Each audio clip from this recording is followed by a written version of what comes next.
मी प्रथम आंबेगाव तालुका मित्रमंडळाची स्थापना केली. म्हाडा फेडरेशनचा उपाध्यक्ष झालो. 2017ला आम्हाला शिवसेनेचं तिकीट दिलं आणि माझ्या मिसेसला प्रभाग 9 मधून आम्ही त्या ठिकाणी उभं केलं. 2022 सालामध्ये आढळदादांनी शिंदे साहेबांबरोबर जाण्याचा निर्णय घेतला. शिवसेनेतून मी पहिला व्यक्ती आहे जो दादांसमवेत लगेच काही दिवसातच आम्ही प्रवेश केला. मला भोसरी विधानसभेचं प्रमुख पद देण्यात आलं.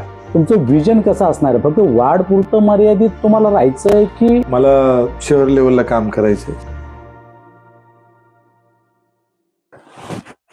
नमस्कार, मी गणेश मोरे. आपण पाहताय city plus Marathi. City plus मराठीच्या हॅलो नगरसेवक या कार्यक्रमात मी आपलं प्रथम स्वागत करतो. आज आपण प्रभाग क्रमांक 10 मधून इच्छुक असणारे प्राध्यापक दत्तात्रय भालेराव सरांशी चर्चा करणार आहोत. त्यांच्याशी आपण गप्पा मारणार आहोत. भालेराव सर, नमस्ते. नमस्ते सर, आपलं शैक्षणिक क्षेत्रात खूप मोठं काम आहे. गेली 20 ते 25 वर्षापासून आपण शैक्षणिक क्षेत्रामध्ये आहात. शैक्षणिक क्षेत्रात काम करता करता आपलं सामाजिक कार्य देखील त्याच पटीत तेवढ्याच मोठ्या प्रमाणात आहे आणि आता आपण राजकीय प्रवास चालू करताय किंवा बऱ्याच दिवसापासून राजकारणात देखील आहात.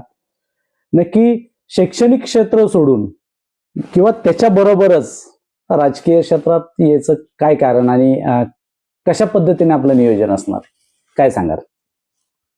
मी 2000 सालामध्ये या शहरात आलो. नोकरीच्या निमित्ताने या शहरामध्ये आल्यानंतर प्रथमतः आमच्या संस्थेचे अध्यक्ष कैलासवासी अण्णासाहेब जाधव, खर तर यांच्या कडक शिस्तीच्या आणि खूप विजनरी पर्सन ते होते. प्रचंड डेडिकेशन होतं त्यांचं आणि त्यांना देखील राजकारणाची आवड होती, शिक्षण क्षेत्राची आवड होती आणि ते नेहमी सातत्याने मला म्हणायचे की तुम्ही एकदा तरी नगरसेवक झाले पाहिजे. आणि तो विचार घेऊनच मी पुढे समाजकारणात आलो, राजकारणात आलो.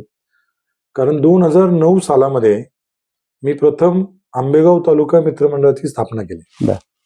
पिंपरी-चिंचवड शहरातील एक 2-3 हजार कुटुंब जे आहेत आमच्या आंबेगावकर, त्या सगळ्यांना एकत्रित केलं, गोळा केलं आणि त्यातून त्यांना प्रोत्साहित करणं, त्यांचे प्रश्न सोडवणं, हे काम प्रामुख्याने मी सुरुवातीला केलं. नामदार दिलीपरावजी वळसे पाटील साहेब मंत्री होते, आमदार होते आमचे, त्यांचाही सातत्याने सपोर्ट. माजी खासदार शिवाजीदादा आढळराव पाटील यांचा शिरूर लोकसभा मतदारसंघ नवीन आणि त्याच्यात भोसरी मतदारसंघाचा समावेश शिरूर लोकसभेत झाला.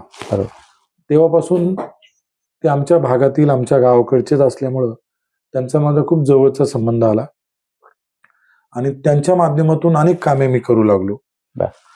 दिलीप वळसे पाटील साहेब असतील किंवा शिवाजीदादा आढळराव पाटील असतील, यांच्या माध्यमातून आंबेगावकरांचे प्रश्न सोडवण्याचा खूप सारा प्रयत्न पिंपरी-चिंचवड शहरात मी केला. म्हणजे मला एक प्रसंग आठवतोय की नामदार साहेबांना, म्हणजे दिलीपराव वळसे पाटील साहेब विधानसभा अध्यक्ष होते दरम्यानच्या काळात.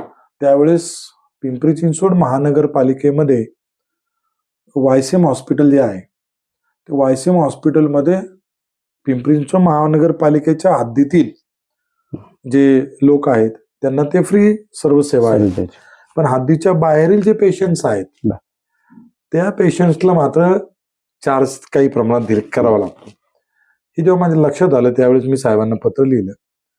साहेबांनी तो मुद्दा माझ्यासाठी विधान भवनामध्ये घेतला. त्यावेळेस पृथ्वीराज बाबा चव्हाण मुख्यमंत्री होते आणि तो मुद्दा त्यांनी त्या ठिकाणी घेऊन आयुक्त साहेबांना तशा प्रकारच्या सूचना केल्या.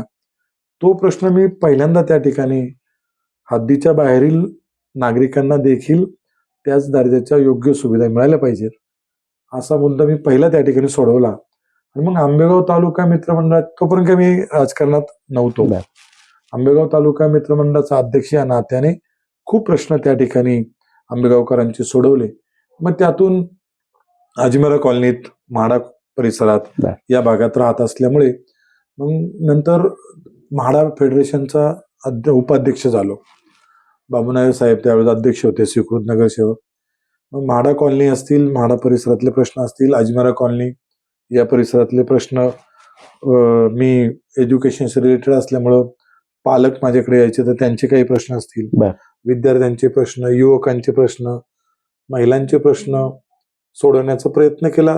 त्यावेळेस काही कुठलंही राजकारण डोक्यात नव्हतं. नव्हतं, पण आपण समाजाचं देणं लागतो. जर एखादा व्यक्ती आपल्याकडं एखादं काम घेऊन आला घेऊन येतोय. तर त्याला मदत करणं हे आपलं साहजिक आहे. आजही आम्ही रात्री 1 वाजता 2 वाजता YCM ला जातो. एखादा पेशंट ऍडमिट करायचा आहे बर. किंवा त्याला डिस्चार्ज करायचा आहे किंवा त्याची काही अडचण आहेत किंवा वैद्यकीय कक्षेच्या माध्यमातून काही त्यांना मदत पोहोचवायची. मग त्यातून प्रवासातून आढळराव दादांनी 2017ला आम्हाला शिवसेनेचं तिकीट दिलं बर. आणि माझ्या मिसेसला प्रभाग 9 मधून आम्ही त्या ठिकाणी उभं केलं. ओके. अजमेरा कॉलनी आणि परिसरातील नागरिकांनी त्या भागात देखील आम्हाला चांगला उत्स्फूर्त प्रतिसाद दिला. चांगली मतं आम्हाला त्या ठिकाणी आम्ही घेतली आणि मग त्यातून पुढे 2018ला मी BSNLचा सदस्य झालो. बर. भारत सरकारची ती समिती असते, दूरसंचार सल्लागार समिती, बर. त्याच्यावरती मला आढळराव दादांनी पाठवलं. मग ते काम करत असताना इकडे श्रीरंगप्पा बारणे खासदार होते. त्यांचा देखील माझ्याशी चांगला संबंध. त्यामुळे मी मोरवाडीतले प्रश्न आप्पांकडनं सोडवण्याचा प्रयत्न, अजिमारा कॉलनी, नेहरू नगर भागातले प्रश्न शिवाजीदादा आढळराव पाटील यांच्याकडनं सोडवण्याचा प्रयत्न त्या ठिकाणी केला. ठीक आहे, आम्हाला असं अपेक्षित होतं की वाढ काय होईल, डिवाइड होईल, एकत्र येईल, समजा अजिमारा मोरवाडी एकत्र येईल. पण तो नंतर जो डिवाइड होता तो तसंच राहिलाय. 2022 सालामध्ये आढळराव दादांनी शिंदे साहेबांबरोबर जाण्याचा निर्णय घेतला. बरोबर आहे. त्यांच्यासोबत शिवसेनेतून मी पहिला व्यक्ती आहे जो दादांसमवेत लगेच त्या ठिकाणी काही दिवसातच आम्ही प्रवेश केला. मला भोसरी विधानसभेचं प्रमुख पद देण्यात आलं. त्या माध्यमातून भोसरी विधानसभेत जे काही कामं असतील, अडचणी असतील, वैद्यकीय कक्षाच्या माध्यमातून काही कामं असतील ते सोडवण्याचा प्रयत्न केला. कोरोना काळात खूप काम केलं. म्हणजे एज्युकेशन सगळं पाहता, नोकरी पाहून, शिक्षण क्षेत्राला देखील योग्य न्याय देऊन आम्ही कोरोना काळात देखील चांगले काम केलं. त्याचप्रमाणे वार्डात ओपन जिम बसवण्यासाठीचा आमचा पाठपुरावा असेल, म्हाडाची कमान कलर करण्याच्या संदर्भातला पाठपुरावा असेल, किंवा जर इथे मच्छरचं प्रमाण त्या ठिकाणी वाढतंय तर ते त्यासाठी सारथीला कॉल करून अनेक अधिकारी वर्गांना आम्ही भेटून, किंवा मासुकर कॉलनीतील जे मैदान आहे त्या मैदानावरती हायमास बसवण्याच्या संदर्भात, कारण तिथे खेळाडूंना रात्री खेळता आलं पाहिजे याच्या संदर्भात देखील पत्र देऊन दादांच्या माध्यमातून तिथे हायमास बसवण्यात आल्या, ते बसवल्यात. आता ओपन जिम असतील किंवा जे जे मागणी करून आपल्याला काम करता येईल ते करण्याचा प्रयत्न त्या ठिकाणी केला. आता तुम्ही 10 नंबर मधून निवडणूक लढवायचं निश्चित केलंय. ह्या वार्डमध्ये एकंदरीत जर असं बघितलं तर स्लम एरिया जास्त आहे. हा झाला तुम्ही सांगितला मोरवाडी, जरा 50% म्हणता येईल. त्याचं कारण असं आहे की मोरवाडी भाग जो आहे एकदम सुशिक्षित भाग आहे. म्हाडा परिसर वगैरे, मोरवाडी गावठाण देखील एकदम सुशिक्षित सोसायट्याज आहेत. त्या पद्धतीने जवळपास म्हाडाची सगळं सोसायट्या पकडून 1,500-2 हजार घरं म्हाडाची त्या ठिकाणी आहेत, सोसायट्या आहेत. थोडंसं स्लम मोरवाडीमध्ये म्हटलं तर लाल टोपी नगर आहे, तिथे आता SRAचं काम त्या ठिकाणी सुरू आहे. पलीकडे आपण इंदिरानगरला गेलो, थोडंसं स्लम, तिथे SRAची कामं त्या ठिकाणी सुरू आहेत. टिपू सुलतान नगर, त्यांचं देखील SRAचं काम आहे. मोठमोठ्या सोसायट्या एम्पायर स्क्वेअर वगैरे यासारख्या मोरवाडी भागात आहे. 50% भाग हा स्लमशी रिलेटेड आहे. जसं की आपण दत्तनगरला गेलो, विद्यानगरला गेलो, शंकरनगरला गेलो, पलीकडे आंबेडकर नगरला गेलो तर तिथे सोसायटीज आहेत. आणि उच्चभ्रू सोसायटी शाहूनगर, संभाजीनगर ते पण आहे. म्हणजे असा थोडासा मिक्सिंग वार्ड आहे. मिक्सिंग वार्ड नाही, पण आता तुम्ही ह्याच जसं की स्लम एरिया आहे किंवा तुमचा फक्त वार्ड आहे, तुमचं विजन कसं असणार आहे? फक्त वार्ड पुरतं मर्यादित तुम्हाला राहायचंय की शहरभर काम करायचं? आता कसं मेट्रो सिटी, आपलं सिटी जे आहे ते फार वेगाने वाढत चाललंय आणि वेगवेगळे तिथं लोकांना बदल हवे आहेत. म्हणजे त्या दृष्टीने तुमचं कसं नियोजन असणार आहे? खूप छान प्रश्न आपण त्या ठिकाणी विचारला. मला शहर लेवलला काम करायचंय. त्याचं कारण असं आहे की मी एक विधानसभेचा प्रमुख होतो, भोसरी विधानसभेचा. त्यामुळे मला शहरातील प्रश्न समजले. मासुळगर कॉलनीमध्ये जे आय हॉस्पिटल झाले. हो. ते संपूर्ण आय हॉस्पिटलचं आय युनिट जे आहे, बरं. डोळ्यांचं जे युनिट आहे, ते युनिट मासुकर कॉलनीमध्ये शिफ्ट करावं याच्यासाठी मी मागणी केली होती. बरं. त्याच्यासाठी पत्रावर केला, पेपरला न्यूज आल्या त्या संदर्भात. ते संपूर्ण बऱ्यापैकी इकडं शिफ्टिंग झालेलं आहे. त्याचप्रमाणे पिंपरी चिंचवड महानगरपालिका हद्दीमध्ये राहणाऱ्या लोकांची संख्या अलीकडे खूप वाढलेली आहे. क्रीडा विभागात पण आपलं खूप मोठं योगदान आहे, काम आहे. क्रीडा विभागामध्ये शाळेच्या माध्यमातून खूप काम आहे. त्याचं कारण पण असं आहे की आमच्या संस्थेचे अध्यक्ष कैलासवासी अण्णासाहेब जाधव, आमच्या विकास शिक्षण मंडळाचे संस्थापक, आमच्या शाळेमध्ये या शहरातील पहिली रायफल शूटिंगची रेंज शहरात आमच्या स्कूलमध्ये ती अण्णांनी सुरू केली. ओके. आर्चरी आमच्या शाळेमध्ये प्रथमतः अण्णांनी सुरू केली. मी स्पोर्ट टीचर. अण्णांनी आम्हाला एक प्लॅटफॉर्म निर्माण करून दिला आणि त्या माध्यमातून या ठिकाणी आमच्याकडे रायफल शूटिंग, आर्चरी, मल्लखांब, रोप मल्लखांब, जिम्नॅस्टिक या शहरात अण्णांनी सुरू केलं आणि ते पुढे घेऊन जाण्याचा प्रयत्न आमच्या स्कूलने आम्ही खूप केलाय. असं म्हणणं पण आणि विशेष म्हणजे आज जवळपास 11 विद्यार्थी आमचे इंटरनॅशनल आहेत. 41 विद्यार्थी नॅशनल आहेत. 750 ते 800 विद्यार्थी स्टेट लेवलला खेळले आतापर्यंत गेल्या 25 वर्षात. म्हणजे क्रीडाला देखील न्याय देण्याचा प्रयत्न केला, पण ते स्कूल लेवलच्या विद्यार्थ्यांना. पण आता मी जर नगरसेवक झालो, समाजाने मला न्याय दिला, नागरिकांनी मला जर मतदान केलं, तर शहर लेवलला क्रीडा धोरण कसं राबवता येईल, उत्कृष्ट एज्युकेशन कसं देता येईल, AI टेक्नॉलॉजी काय आहे, का न्यू एज्युकेशन पॉलिसी राबवायची. प्रत्येक पालक हा इंग्लिश मिडियमकडेच एंट्री करतोय. ते एक मोठा आत्ताचा ट्रेंड झालाय की जो तो इंग्लिश मिडियम कडेच जातोय, वळतोय. मग महापालिका देखील त्यांच्या लेवलला काम करते आहे. अधिकारी आपल्याकडे जे पिंपरी चिंचवड महानगरपालिका अधिकारी आहेत, MPSC UPSC कडनं आलेले लोक आहेत, वेल एज्युकेटेड आहे, मी काय त्यांच्याबद्दल हे नाही करणार, पण त्यांनी देखील धोरण आहे.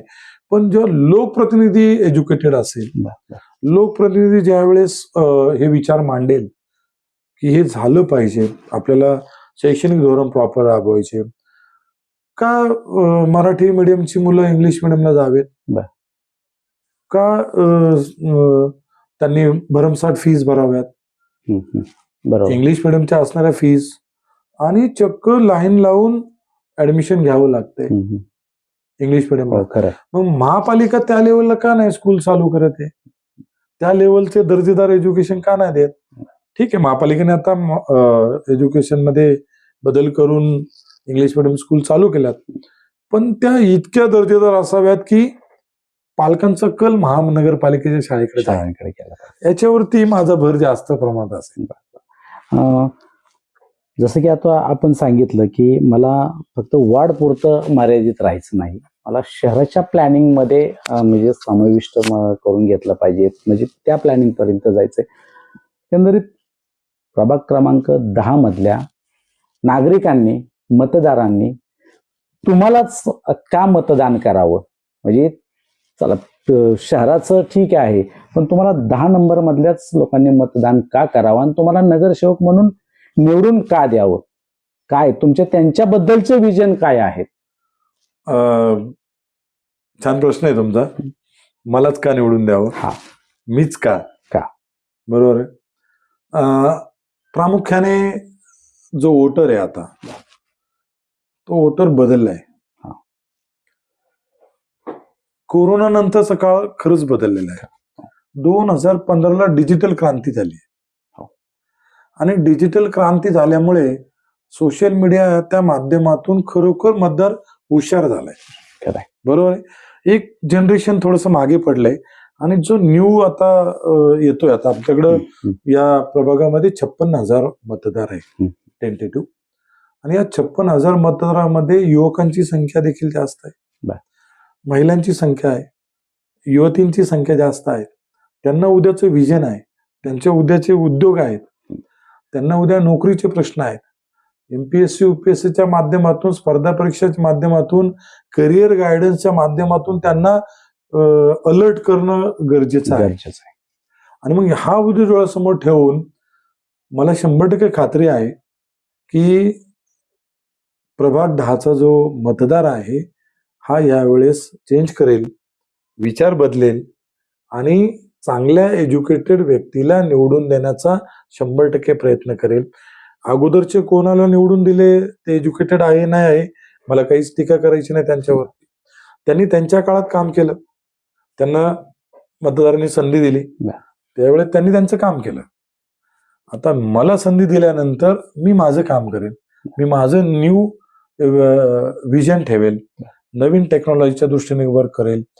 AI टेक्नॉलॉजीचा वापर कसा करता येईल प्रभागामध्ये, शहरामध्ये, याच्यासाठी माझा प्रयत्न राहील. तुम्ही असंही म्हणा मग त्यासाठी नगरसेवकच का, बरोबर आहे.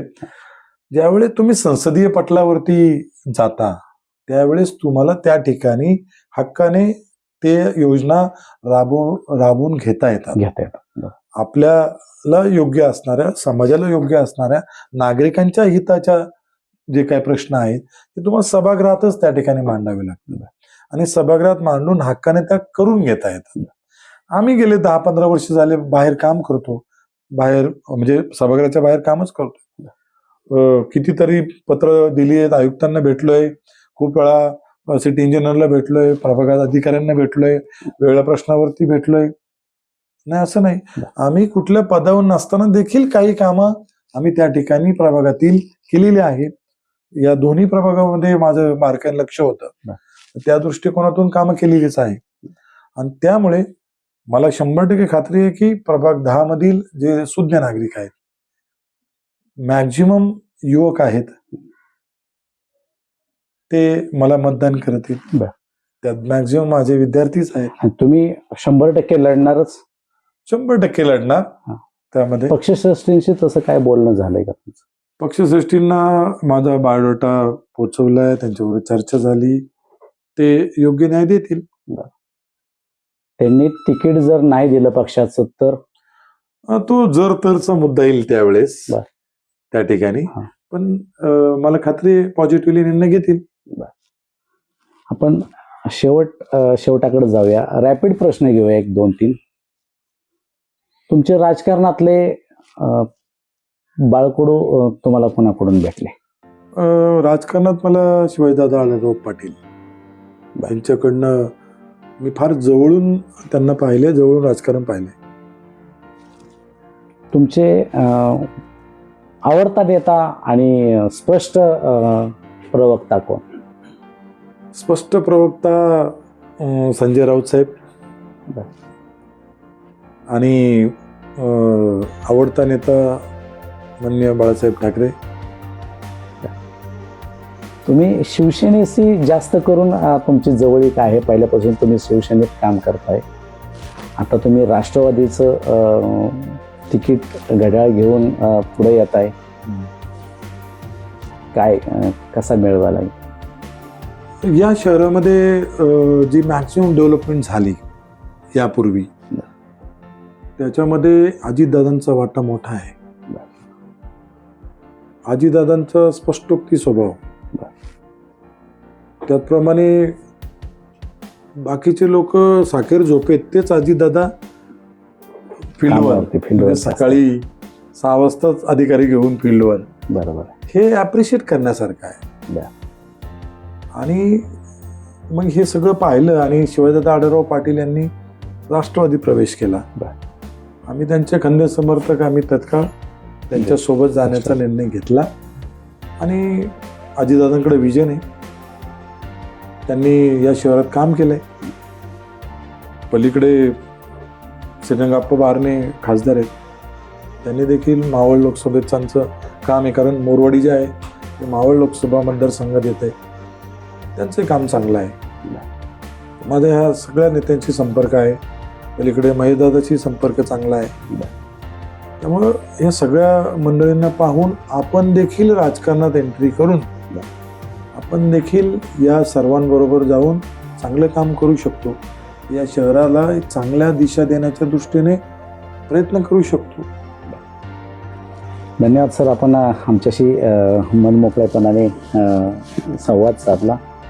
आपल्या पुढील वाटचालीस शुभेच्छा. धन्यवाद. धन्यवाद.